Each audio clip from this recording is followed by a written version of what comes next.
Welcome to the Energy, Climate Change, and Environmental Justice Committee. We're joined by Council Members Kokorian and Mr. Koretz. Let's go ahead and, Mr. Clerk, why don't we take up public comment and general public comment and get that out of the way. Mr. Herman and Wayne Spindler, come up to the table. Looks like you filled out cards for all items, including general public comment. So you're going to get two minutes. 1 minute for all of your comments on our items, and 1 minute for general public comment. Hey, right. That's Go ahead and start. 2 minutes on the clock. Yeah. Now, you put 3 minutes up, fool. 2. What you doing, fool? Yeah, right. Yeah, 3 minute, fool. Go 2 ahead. minute, fool. 3 minute, fool. Yeah. So now we get item number 1. Is that we got Cynthia McLean here. She here wants to be appointed to the Department of Water and Power Commissioners. She want to get out of the business of the police. And we say amen to that. So now she going to lower our rates by 18%. She has a plan, and she'll get up here. It's called the McLean Hill Plan. That's right. It's going to lower our water rates by over 10%. She know how to do it. She going to be right up here, and she tell you how to do it. And the way to do it is to indict everybody that's stealing money at the DWP. And that's the way it goes. Give her a hand. Yes, sir. And then for the record, Mitch O'Farrell, the slob, just showed up here. Welcome, slob. Now, we get on the other shit here. That was the big news. Now, as you see here, we got the Bureau of Engineering. Fuck the Bureau. Now, number 3, nursery products. Mommy, Montana said we don't provide child services, so we don't have a nursery here. Fuck that shit. Then we got fees for microbreweries. My friend here talked to one of you and said that fucking $700 fee is too high on number 4. You're going to charge $700 for a fucking inspection fee when Budweiser pays $1,400 for the same fucking thing. What kind of shit is that? We want it reduced to $99. That's right, $99 fucking dollars. And then number 5, fuck number 5. And then we got number 6, Navigate Consulting. Yes, sir. Steal the Benjamin, Joe. Steal it all, yeah. That's it. Thank you very much. The next speaker is... What about my woman? I told you had 2 minutes to cover No, everything. I got 2 minutes on the items and 1 minute of general public comment. But I get 2 minutes, plus Mr. Spindler, you're done. Thank you. This is a regular meeting. Go ahead. This is not a special meeting. It's not a special fucking meeting. You said 3 fucking minutes. 2 minutes on that. Go ahead, Mr. Herman. Your clock's going to run out. Bitch, I told you I get 2 minutes. I can't see. You know what? You're done, Mr. Spindler. You're disrupting this committee. Can you please show Mr. Spindler the way out? Over you. I can't speak. You're done. This fucking Mr. Herman, I got motherfucking 2 minutes on you got 2 minutes on the I clock. can't speak over the Wait, bitching. this is your friend. No, you're So he's bitching just- with them. Stop bitching with them. Don't get involved and start the clock on Mr. Herman. He's got 2 minutes. Motherfucking clock. Fucking goddamn. We already know about Cynthia McHale. Yeah, she came from the police commission board and wants to make money. How do you make money? You start off with H2O, Commissioners Board of Money. The same way that fucking faggot asshole Eric Garcetti hired his boyfriend, and now he has a high-paying fucked up job. That's item 1. Then I go to fucking item number 3 regarding LLC. Not to mention bar license 115953, the dumb fuck who can't practice law in the state of California anymore. That is one other than Paul Martin Kokorian. Then I go to item 4, you dumb bitch, regarding microbreweries. Well, you first asked for Measure 64, and then you want all these fucking fees added behind the closed door. Why don't you have fucking transparency and tell the truth? You just want to tax right up Paul Koretz's fat ass. Then you go to item 5, the Bureau of Sanitation report, grant award for $3 million for public utilities.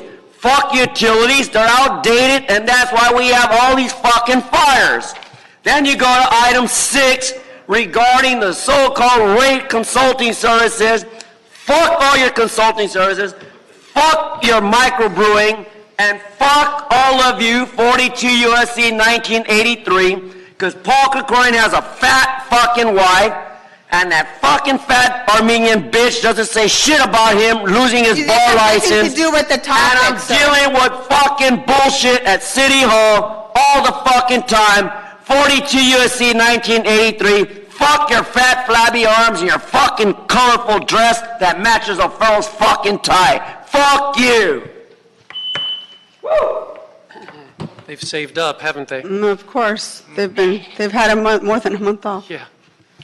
All right, that concludes our public comment cards for all items, including general public comments, so I'm going to go ahead and close that. And members, I'd like to move items 3, 5, and 6 on consent. Are there any questions on that? Any objections? Seeing none? That will be the order. Mr. Herman? Yes. You're done. Thank you very much. Can we show Mr. Herman now? He continues to disrupt our meeting. He can join Mr. Spindler outside. Thank you. Hello, we've been joined by Mr. Cedillo and Mr. O'Farrell. Goodbye, Mr. Herman. See you later. Can we get some work done? Yeah, we're going to do that right now. All right. Hopefully everyone now can contain themselves. All right, why don't we take up item number 1? Can you please read that into the record? Certainly, Madam Chair. Item number 1 relates to communication from the mayor relative to the appointment of Ms. Cynthia McLean Hill to the Board of Water and Power Commissioners. Okay, thank you. We are joined by Ms. Cynthia McLean Hill today that has been, come on up to the table. Why don't you have us introduce yourself and tell us why you would think that DWP board is for you and all the wonderful things that I know you've accomplished, not only on the police commission, but I happen to know how knowledgeable, strategic, and committed you are to our city, so welcome. I want to apologize on behalf of my colleagues for that spectacle earlier today, but I think you've seen these folks before. So she comes from the police commission. I'm seeing you've seen it worse than we have. So why don't we welcome her? Why don't we welcome Ms. McLean here to introduce herself, and I know several of my colleagues have questions for you. So welcome. Thank you, and I just want to say that I'm extremely pleased, honored, and humbled to be before this committee today on this topic. I am an environmental land use attorney by training, and have long been interested in the matters that are addressed at DWP. I've very much appreciated my service and in fact enjoyed my service in the Police Commission, but I am really looking forward to the opportunity to serve in this new role, and I'm happy to take any questions that you might have. Okay. Colleagues, are there any questions? Mr. Koretz. Well, welcome, and we all know that you have an extensive record of public service and very successful professional career as well, so we appreciate your willingness to serve. There's one issue that I'm concerned about, and I don't really know what your level of focus is on it, which is climate change. And just right now, in the last few days, just a few of the things that have happened. The Mendocino fire has surpassed the Thomas fire as the most significant fire in California history. We had massive amounts of hail in the Colorado Springs area, damaging hundreds of cars and windshields and killing animals at the local zoo. We've had the hottest rain in recorded history. We've had massive flooding in China and Thailand and Myanmar. And that's just right now. Something like this is happening just about every day now. And the question is, obviously one event isn't conclusive proof of climate change, but a boatload of these almost every day clearly is. And serving on this commission in this city with its environmental influence, I think is critical at the time we're at in history. So where do you come down on climate change? How focused are you on it? And what do you think your duty is as a DWP commissioner in terms of this? Well, thank you for the question. And, there is a benefit, I think, to age. And I am clearly old enough to recall the events that were recorded in the New York Times piece that ran last week when they explored that period in the early 70s, the decade where we almost got to a point where we got in front of this particular human catastrophe.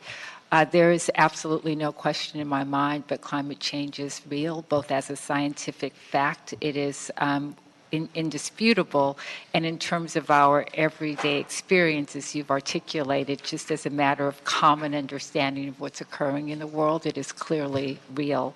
I think both as a human being, I have an obligation to do everything in my power to address that issue. As a member of the DWP Commission, I'm extremely excited about the opportunity that is available to contribute to attacking this and reversing this incredible menace to the existence of human life on this planet.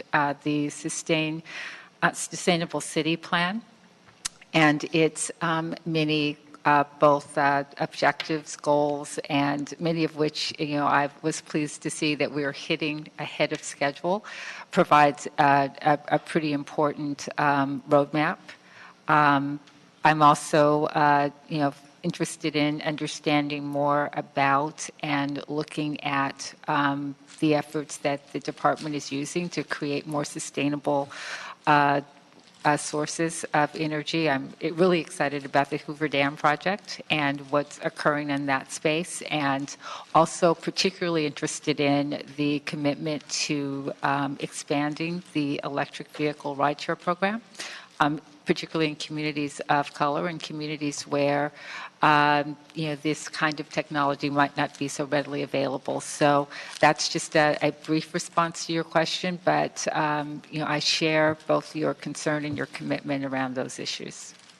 Well, thank you. That's exactly what I wanted to hear, and I look forward to working with you on these issues in the future. Thank you. Members, are there any questions, Mr. Krikorian? Yeah. Thank you, Madam Chair, and thank you, Ms. McLean-Hill, for your prior service to our city and for your willingness to continue to do so in another challenging forum. Maybe not as challenging as the Police Commission, but still, in its own respect, quite challenging. And one of those challenges that I want to touch on is very much related to Mr. Krutz's question, and you touched on it briefly in your answer, and that is DWP's commitment, which it has made to become the first major municipal utility in the nation to reach 100% renewable energy portfolio. And often we're right now engaged, my office and others with the DWP, in testing various scenarios with the National Renewable Energy Lab to achieve that goal, so that it's not just a goal, but an actual blueprint that we're working on to get there. Often this discussion turns into what I think is a false juxtaposition between a commitment to renewable energy and commitment to ratepayers, as if renewable energy is somehow necessarily more costly to ratepayers. I'd like to get your thoughts on that, and whether you've looked into that to any degree yet, and just sort of generally what your philosophy is in that area. I'm aware of the planning group and some of the conversations that have been going on in that space. Certainly, I'm very sensitive to and appreciate the obligation to serve the ratepayer and to be cost effective and frugal with their money. But my overall view, and I think that you hit it on the head, this false juxtaposition. I mean, this is like the moonshot. We've got to look beyond the conventions of today and really and stretch ourselves. There's really, in my view, and I'm quite sincere, I'm convinced that we are dealing with nothing short of the salvation of the planet. And so that requires us to think, to be innovative, to be brave, and to also be transparent. And at times that's going to mean to make a case and to persuade the ratepayer, the citizen who also inhabits this planet, of the wisdom of a particular course of action. I mean, in addition to the significant policy and the significant innovations that will need to take place, there's also just the day-to-day investment in the current infrastructure that we have. As the recent blackouts have made evident, that's got to take place. That costs money. In my view, the challenge for government is always to take what you know, to communicate that to the public in a way that they can comprehend what it is what the choices are that they're faced with, that the policymakers face with, and to gain their support for prudent action. And I think that is a significant challenge in this environment, but a challenge that we have to meet in order to do the work that we have to get done. Terrific. Thank you very much. Mr. Cedillo? Welcome. What a pleasure it is to see you. Good to see you, Councilman. The Commission's loss is our gain. I have some questions, not as scientific as my colleagues, but very relevant. I have some concerns with respect to the challenges that confront us with affordable housing. I'm witnessing right now a situation in Chinatown. I've got 300 units of affordable housing. A building owner who wants to maintain the units, but is being pressed by rate hikes. And we're finding that those rate hikes then get pushed towards the renters, and the renters simply cannot afford them, even as low as 2%. And so I'd like to know if you'd be open to a conversation with us about the question of looking at waivers, targeted waivers, specific waivers, or freezes of rate hikes as we plow through this effort to create affordable housing and housing for the residents of the people of Los Angeles. First, the answer, of course, is yes. I'm particularly compelled by just the title of this commission, of this committee, and the fact that it includes the concept of equity. Many of the challenges that we face in the city require integrated approaches in order to actually address them. Moving in one direction often creates challenges in others, and we've got to be open to both understanding it in a comprehensive way, confronting and overcoming those challenges. So that's a long answer when I think I could have just said yes, full stop. I'd also add to that this question of the actual real property assets and looking at those, whether swapping with other assets the city has or other governmental entities, so that those properties, for example, there's one downtown that runs along a yard that runs near the freeway that a developer has talked to me about. If he could utilize a very small portion of it, it's a yard, there's trucks there, some spools, but not a lot of activity. It's a huge property, but not a lot of activity that seems to be observable. I have a developer who's willing to develop affordable housing 100% there. If we work with him and have market rate across the street, 2 same plots, same properties, same look, everything would be the same, except obviously by benefiting from being able to access that property, we're in position then to create affordable units right across the street from market units that all look great and the same. Well, sir, I know that the mayor and the city's elected representatives as a whole have made identifying the the very real human horror of homelessness, one of its top priorities, and clearly every single entity involved in government should do its part to contribute to that solution. Again, the problem is at a magnitude absent that, we won't get it done, and we have to get it done. So I'm open to continuing this discussion as well. Thank you.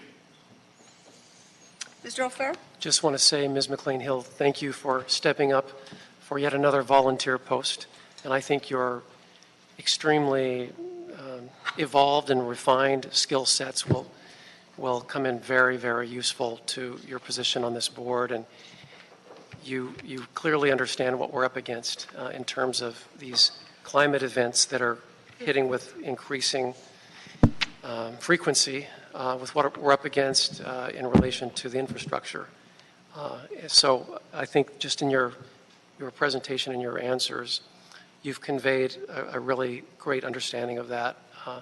And just in a couple of weeks, we're probably going to hear a presentation from DWP in terms of the outages from last month and get a better sense of the infrastructure improvements that are happening now and what that will be able to deal with in terms of climate change, but also sort of peeling back the view of what we're going to need in the not so distant future as these heat events hit with more frequency. So I appreciate the insights you'll be able to give to this board, and just want to thank you again. Appreciate it. I look forward to working with you all. Thanks. Well, in closing, colleagues, I just want to reiterate, I followed Ms. McLean-Hill's career for a long time. I know how smart and dedicated she is to Angelenos, but more than anything, what a champion you are for communities of color. And as we sit and debate about climate change, we also not need to forget the communities of color that we've done wrong for so many years. So I look forward to working with you in that. And as much as we want to be innovative, everything comes at a price, and we have to protect that single mom in Panorama City who often struggles to pay her bill every other month. So I look forward to your amazing leadership on the DWP board, and I'm going to go ahead and move that we confirm the appointment of Ms. McLean-Hill to the DWP board for the term ending June 30th of 2022. Any objections? Seeing none? That will be the order. Thank you so much. I appreciate it. Bye-bye. All right, let's go ahead and move on to item number 2, Mr. O'Farrell. I believe this is in your district, so this is related to the Silver Lake Reservoir MOU. There is a report back from the Bureau of Engineering. If we can please have them come to the table, and I want to have the city clerk also read this item into the record, so go ahead. Certainly, Madam Chair. Number 2, Bureau of Engineering report relative to MOA with the Department of Water and Power in connection with the Silver Lake Reservoir Stormwater Capture Project. Okay, so I want to go ahead and have the staff, just you? This just you today? Yeah. I'm kidding. Go ahead and provide an overview of the project, and then if members have any questions, and I know Mr. O'Farrell probably have some comments as well, so go ahead. Sure. Nadir Shah with Bureau of Engineering, Street Improvement and Stormwater Division. In November 2017, the Energy, Climate Change and Environmental Justice Committee instructed BOE to report total project costs, terms, roles, and status of Memorandum of Agreement drafted by LADWP with BOE and LSAN. And Bureau of Engineering submitted their report in June 2018. The Silver Lake Reservoir Stormwater Capture Project will construct stormwater capture systems around the Silver Lake and Ivanhoe reservoirs to divert stormwater by gravity from the surrounding neighborhoods into the reservoir. The project will offset some potable water demand at the reservoirs and improve water quality in the Los Angeles River and Balluna Creek area. LADWP drafted Memorandum of Agreement includes major responsibilities for each parties. LADWP will provide full funding of up to $8.129 million, and and do the public outreach. BOE will be primarily responsible for project design and construction management, and LSAN will be primarily responsible for operation and maintenance of facilities constructed by the project. MOA is scheduled for Board of Public Works approval on August 8, 2018. The total estimated cost of the project is $8.129 million, which includes construction, project delivery, and contingency, and the project is estimated to be complete in 48 months. Do you have any follow-up question? Mr. O'Farrell? Thank you. Thank you. I appreciate that, and it's pretty self-explanatory, but I just want to make sure that we're all on the same page in terms of what we are about to engage in at the Silver Lake Reservoir. As early as this fall, we'll have our first of a series of workshops for a master plan, a new master plan for the entire reservoir complex. And the complex is shared by Council Districts 4 and 13. And the projects will be led by a contractor secured, hired through the Bureau of Engineering. And I just want to make sure that with this stormwater capture project, that you're integrated into that process as well. Yes.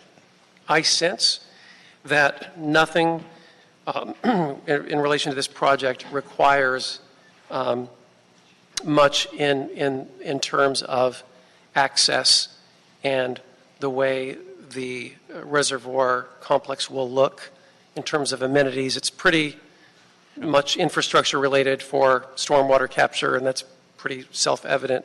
Sure. I just want to make sure, though, that once we do bring aboard the contractor to do the design, charrettes, and the community engagement process, that you all are aware of how that's going. That'll commence, as I mentioned, as early as this fall and last roughly about 1 year through a series of community meetings before a report is generated. So at some point, and maybe it's you, Mr. Shaw, that will actually meet with BOE in terms of the master planning process. Sure. Just want to make sure that we're not, the right hand is speaking with the left hand. Exactly. So 4 years, it's going to be a 4-year project. Yes, Wrapping up roughly late summer of 2022. that's correct. Can you just talk about any of the anticipated inconveniences or disruptions over the next 4 years around the reservoir complex? Not disruption, but this project would be done in an environmentally sensitive area, so the project anticipates 24 months for design, and that includes all the environmental reviews. And the public outreach would be done by LADWP, and that is in addition to the public outreach under the master planning. So we will work closely with the master planning group and ensure that the community is updated of our progress and what we plan to do. So if everything goes right, I don't see any major issues on this. Okay, so 2 years in design and then 2 years in construction? It's 2 years in design, 6 months in bid and award, about a year in construction, and 6 months in post-construction. The memorandum of agreement is for 48 months, 4 years, so that includes Everything. About 4 years. And will the construction include trenching or constructing new drainage culverts where none currently exist, or will it simply be? So we would be using some part of the existing storm drain system, but it will definitely need some new trenches, installation of new storm drains, new catch basins, new maintenance holes, installation of hydrodynamic separators to clean the water, installation of flap gate, and also restoration of any area which is impacted like landscape or any fence is taken down. So that restoration and everything will be part of the contract. And what's the geographic area surrounding the lake? beyond the shoreline of the lake. So this project will be capturing stormwater from 170 acres.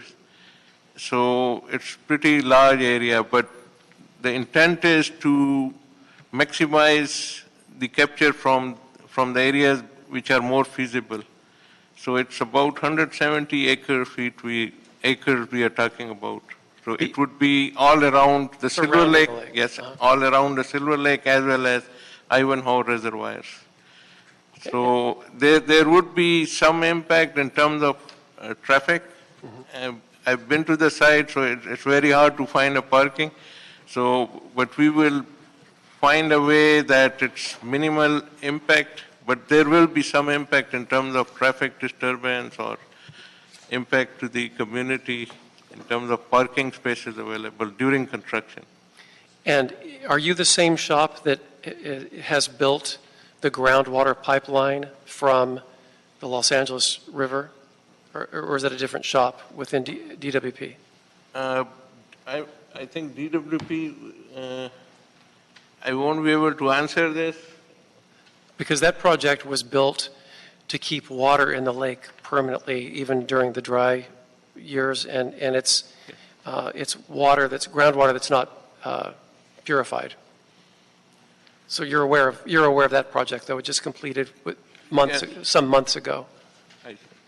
So our project, it's really, when that project, I believe the bypass project, it has the environmental impact report which required that the elevation of water surface should be maintained at a certain level. But because of evaporation and seepage, the reservoirs lose about 5 feet of water every year.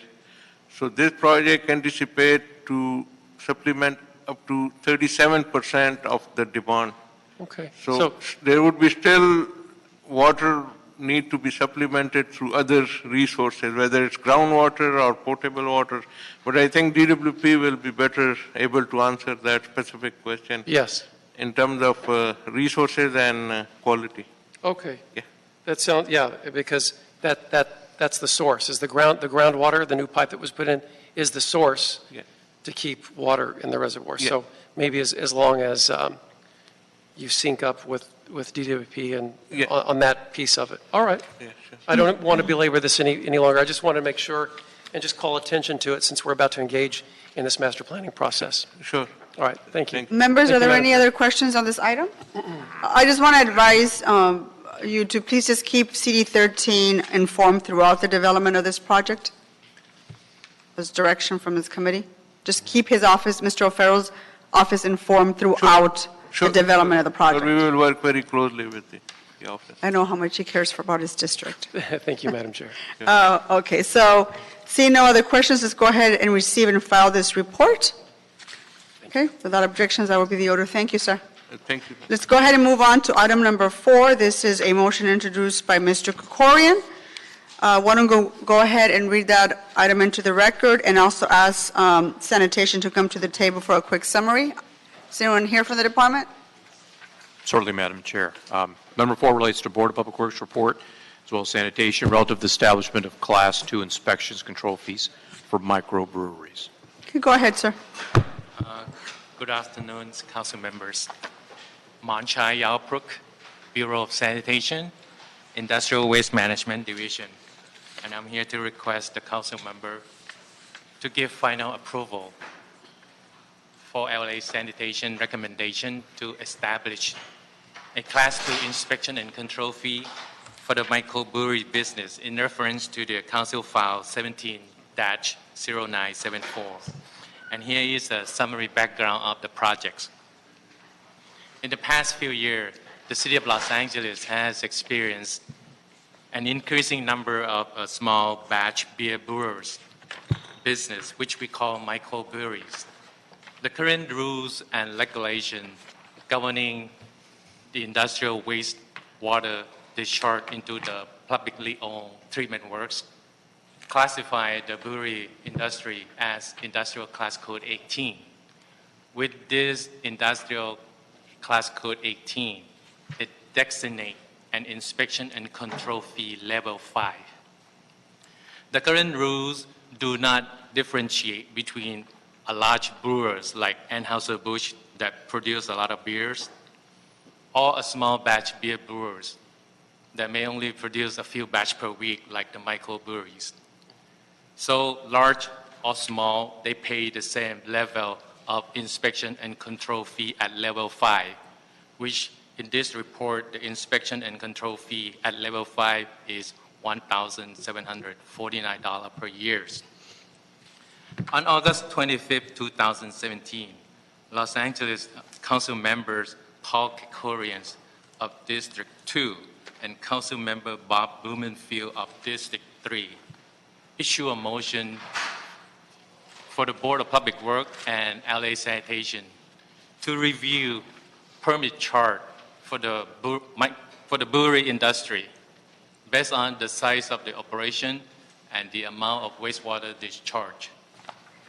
November 1st, 2017, the Public Works and Gang Reduction Committees held a hearing in response to the motion, and the Council Committee approved the motion. The Council instructed LA Sanitation to finalize the report and present to the Board of Public Works with the recommendation. LA Sanitation conduct a study for the microbrewery fees. The study conclude that the microbrewery should be assigned a Class 2 inspection and control fee, which in this report, the Class 2 is $700 per year. As a result, the fee for the microbrewery business will be reduced $1,049 per year. On July 20th, 2018, LA Sanitation report back to the Board of Public Works with the recommendation to establish a Class 2 inspection and control fee for the microbreweries. And the board adopt the report. So I'm here to ask the council member to final approve this project. Okay, thank you, sir. Mr. Kekorian, since you were the originator of the motion, would you like to ask any questions or make a statement? Yeah, just very briefly, thank you, Madam Chair. I think, Madam Chair, your district is emblematic of what the challenge has been in this area, that you have one of the largest brewers in the nation, as well as some, backyard operations, essentially. I have that too. Some of the very small breweries that are becoming a big job generator and becoming a point of pride, I think, for the city of Los Angeles, that we're developing this new industry of small brewers. And it just seems obvious that Anheuser-Busch should not be treated the same as these small startup operations and small businesses. So thank you for your work in getting us to this point. I do question, though, if these are cost recovery fees, how is it that the very largest brewer is still at what seems like a relatively low amount compared to the microbreweries? Yeah, in the report, you will see that not only the division is charging inspection and control fee for a very large facility like Anheuser-Busch. There are also additional fees like the quality surcharge fee, and also we have a significant industrial user fee for any large facility that discharge a lot of wastewater into the system. Right. So what would those fees? Those fees will remain for the large facility. For the large brewery, but not for the microbreweries. No. Okay. The microbrewery will only have the inspection and control fee at level 2. Very good. Thank you for your work on this. It's going to make a big difference for these companies. Any other questions, members? Mr. Madam O'Farrell? Chair, I just want to say, as someone, I have a few of these microbreweries in the 13th District, and I want to thank Mr. Kekorian for his leadership, because this is exactly what our small business community needs. This is the kind of break and the kind of support they need from city government, and I just want to commend you for your leadership on this, and hopefully we can find other little nuggets throughout our system of bureaucracy to continue to give our small businesses the breaks that they need, so they can keep the local hires coming and keep our neighborhoods vibrant. We love to support our small businesses, so thank you. Thank you. Thank you. Okay, any other questions, members? Ditto, thank Mr. Krikorian. There needs to be a sense of proportionality, and there's a big difference. And we have service and tourism is big in our district, the arts district, running north and south, 14th, the 1st, and these microbreweries employ local talent and bring tourism, and so thank you for your leadership on this. Cheers. Yes, cheers. Cheers. I wish. Belly up to the bar. Don't joke like that. Anyways, thank you very much for your work on this. I know Nancy's not in the audience, but I did want to thank Nancy Hoffman from the Greater San Fernando Valley Chamber of Commerce for bringing this issue to our attention, and for Mr. Kokori and Mr. Blumenfield for co-introducing it. So without no further ado, if there aren't any more questions, I'd like to go ahead and adopt the recommendations from the Board of Public Works and the Bureau of Sanitation. Okay? Without objection, that will be the order, and I move to adjourn our meeting. Thank you very much. Thanks. Bravo. Thank you. Excellent meeting.